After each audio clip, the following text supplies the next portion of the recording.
Hey everyone, what's up? Brian with the Wannabe Car Mech again. And we're going to be doing something really complicated. We're going to be changing some oil. So,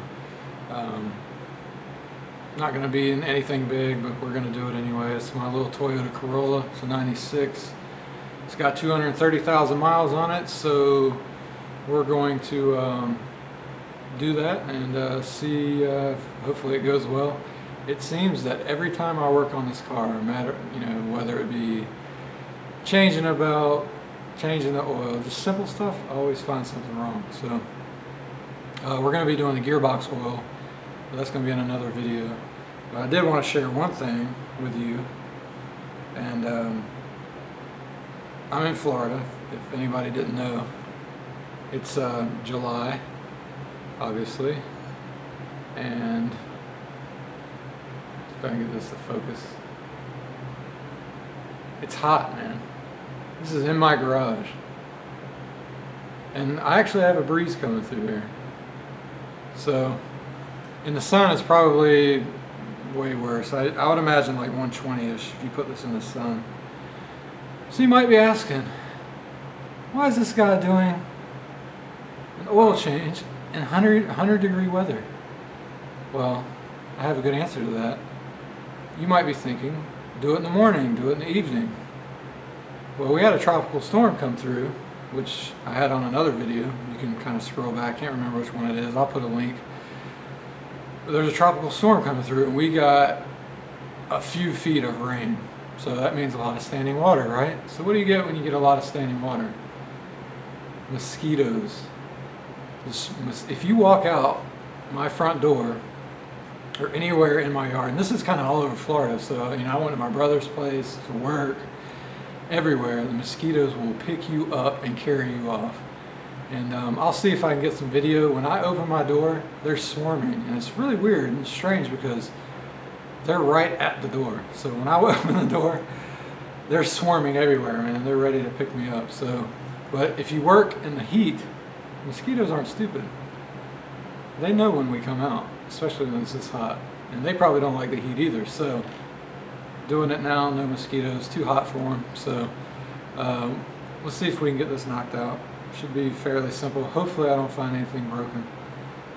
Actually, it's kind of weird because I hope I don't find anything broken, but I kind of do hope I find something broken in a weird way because it gives me something to fix. But anyway, 100 degrees, let's do an oil change. At some point I'm going to splurge like 30 bucks and get a hydraulic jack, floor jack. But this one's going to have to work for now. The wife and I are trying to get out of debt. We're looking at about 5 more months. So until then, no floor jack for me. And I don't have stands, or not stands, ramps. So this will just have to do. I only need a jacket just to get enough room where I can get up under to the oil pan.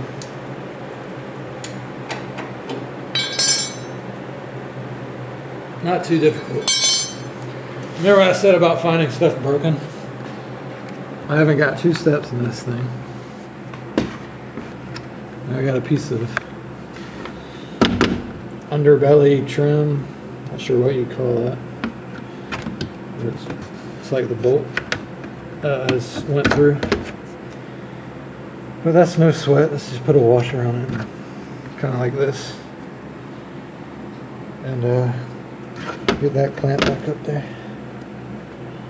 But let me get back to the oil pan. Alright. Everything on this car is metric. Except for the oil drain nut. I guess they do that on purpose. I'm not sure.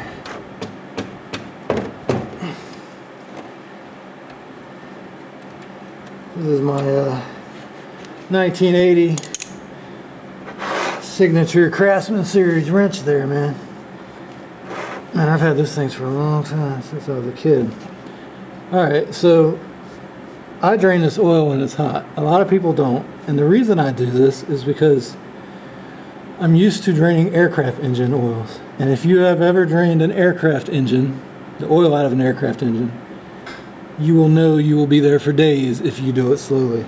So it's just really habit. I think it drains better anyway. But I can already feel this is kind of hot.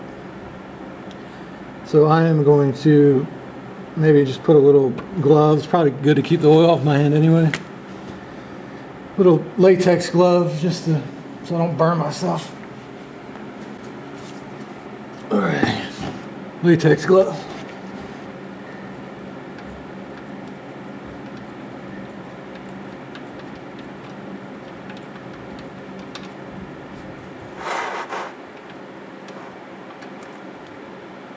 Alright, so I just set the plug on the ground, and I had a rag somewhere so I don't get oil everywhere.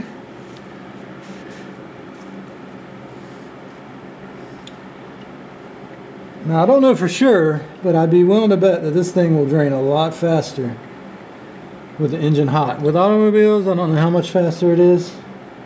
Aircraft engines, it's like the difference between 5 or 10 minutes or like 5 hours. So definitely got to have them hot. So I do the cars the same way. I don't know what real car mechanics do, but wannabe car mechanics, they should drain them while they're hot, at least in my opinion. You probably get a better drain out of it too. That's what I'm thinking.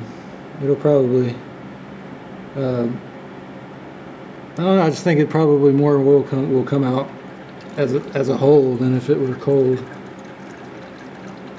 So we're going to let that drain for a second, pop the plug back in, and then we'll work on the filter.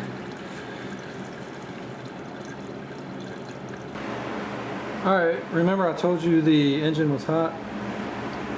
Well, there's the filter, and that's the exhaust manifold. So I just got to be careful that I don't rub my arm in this area to get this off, which is going to be pretty much impossible.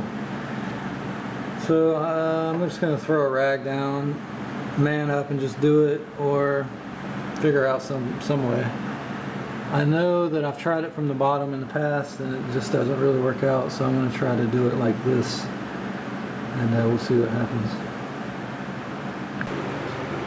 Alright, got my drain pan set. See if I can reach in here and spin this off.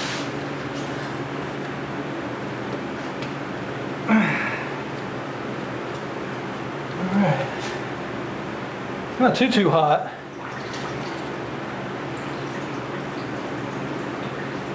Here's a little drippage there. I'm going to let that drain for a second, and then I'll go ahead and remove the filter. And what kind of oil you guys use? You know what I use? Whatever's on sale. Valvoline, castor oil, Havoline. Havoline even oil anymore? Quaker State, doesn't matter to me. I know some people have their preferences, but Valvoline was on sale this time. So that's what I picked up. I think I got a filter and 5 quarts of oil for 25 bucks or something. So here's the old filter, Purelator, and I don't know what filter what the new one is, what brand it is, so we'll check it out. I didn't even look. It is a name brand though. Hey, look at that. It's the exact same one. Alright, so lubing your gasket. This is what I do. See if I can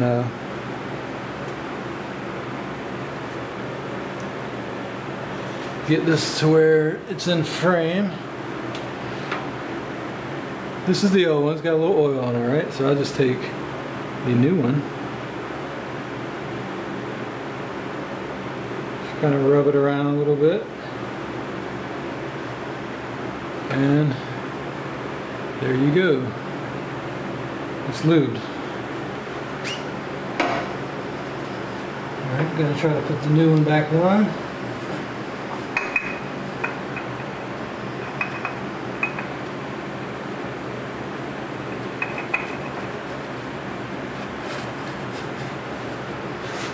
You know, some people get the wrenches out, little oil filter wrenches, and they could put a good torque on. I do mine hand tight, man.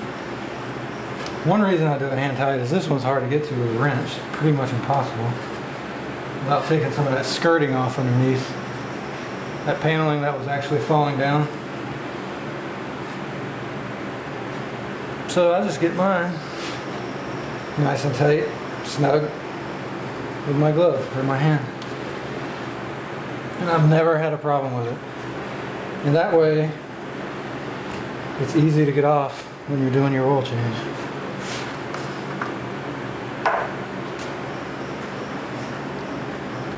I mentioned anybody it's hot out here? Freaking ridiculous, man. It's like I don't know what I hate worse, the heat or the mosquitoes. Crazy. Alright, I had ran this in just hand tight, just so it wouldn't drip anymore. So we're going to just give this a quick snug with my fancy dancy 1980 Craftsman ratchet wrenches. They work good though. Can you believe how big the notches on these are? Man, they're so small nowadays. These things are like ginormous. I guess they probably hold better torque though. So there's probably a torque spec on that, but I'm just gonna run it up snug. Always done it before, never had a problem. You could probably find something in like a Haynes manual or something to give you a torque if you want to torque it. If I had to guess, I would say 120 inch-pounds, but I have no idea. Alright, I'm gonna throw some oil in it. I don't think I need to film that. It's hot out here, man. I got a fan. Not really helping that much. I feel like I'm dehydrating already. But throw some oil in it. I'll put 4 in. Crank it. I can't remember if this takes 4 or 5. Let it cycle through the filter. And then we'll add some more after that. I'm going to take this down. One note about this. You see over here, this tire is not off the ground. If you take it high enough where your tires are off the ground, you probably need jack stands. Because if these cars fall on you, they have no remorse. And if you're by yourself, you're going to be having a very bad day. So just take a little extra time to put those under. But I think it's safe enough if you leave the tires where they're still touching. You're good to go. Alright guys, just filled it up with 5 quarts and then, I'm sorry, 4. So we'll see what it's at and then I might put a little bit more in there. This car actually burns a little bit of oil, so I might just put this whole thing in, that way I don't have to keep filling it. But I'm going to start it, get it run through the filter a little bit and then we'll check it.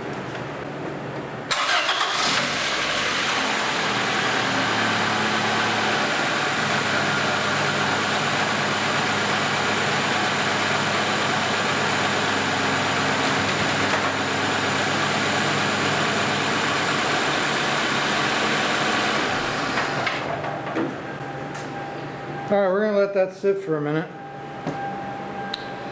And I say it was hot out here. We'll go ahead and dispose of our old oil. In the meantime, we'll let that sit and we'll check it and add it as necessary. So let's do that. Alright, I got an old vinegar bottle here. And please dispose of your old, people. Don't dump it out in the dirt. They have a little common sense, right? I know most of you probably don't, but there's probably a few that do. It only takes a second, you know what I mean? To dump this, I just take it to the auto parts store and just dispose of it there. I have oil drums at work too, but I'll just take it up there. So there's no conflict. Not that they'd have a problem with that. I try not to mix work with personal stuff, you know what I mean? But there's a jug full of oil now. I'll show you my favorite oil jug. You can obviously use old, empty jugs like this, but my absolute favorite, laundry detergent. The Econo size laundry detergent, because the laundry detergent jugs, because they have a big opening, and then they got that little rim, so if you spill any, it still goes down to the bottom, and you don't really need a funnel. But it's full, so I'm using the vinegar. Also, one more thing, put the old filter back in the box and then take it to the store with you. And they'll have a drum or something that you can throw it in, because there's oil in there as well.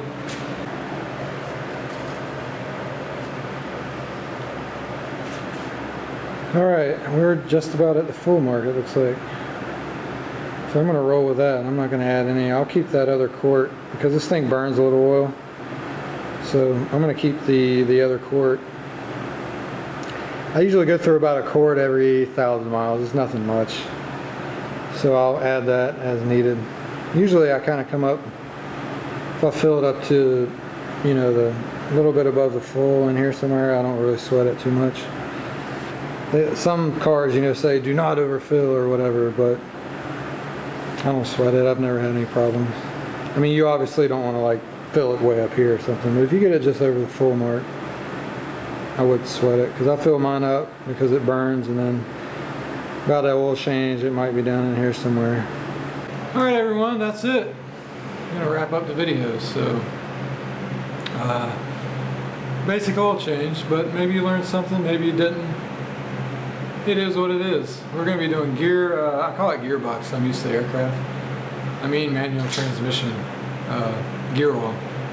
I'm going to be doing that pretty soon. It hasn't been done. I don't think I've done it since I had the car, so maybe it's never been done. Which I've been kind of feeling bad about a little bit. I need to I need to get that done. So we're going to be doing that here pretty soon, hopefully. One thing about the heat, I had another tip.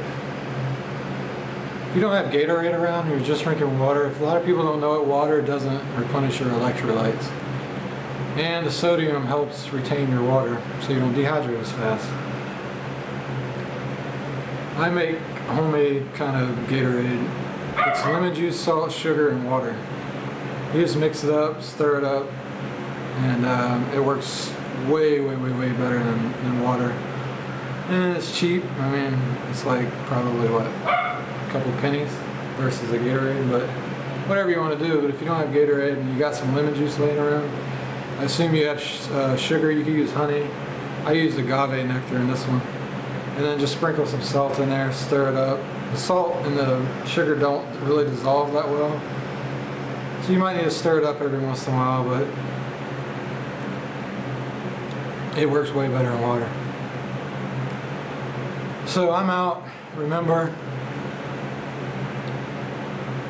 if you're not breaking things, you're not working. That's my philosophy.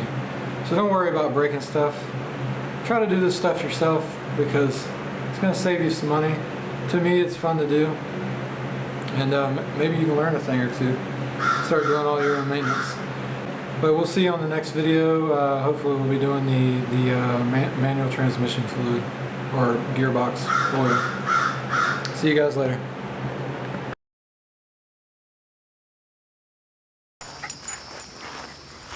Alright guys, remember I said something about the mosquitoes? Come on boy.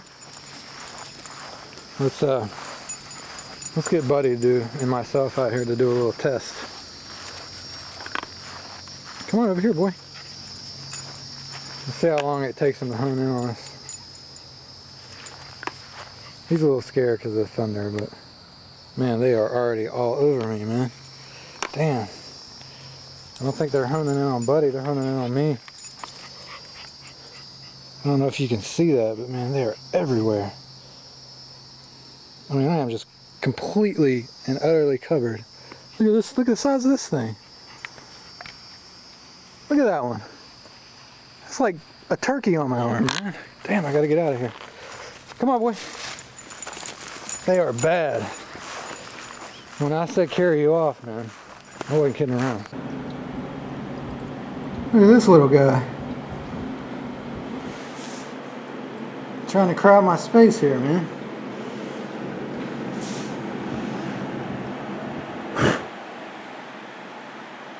Well, I just blew him. I don't know where he went. Oh, there he is.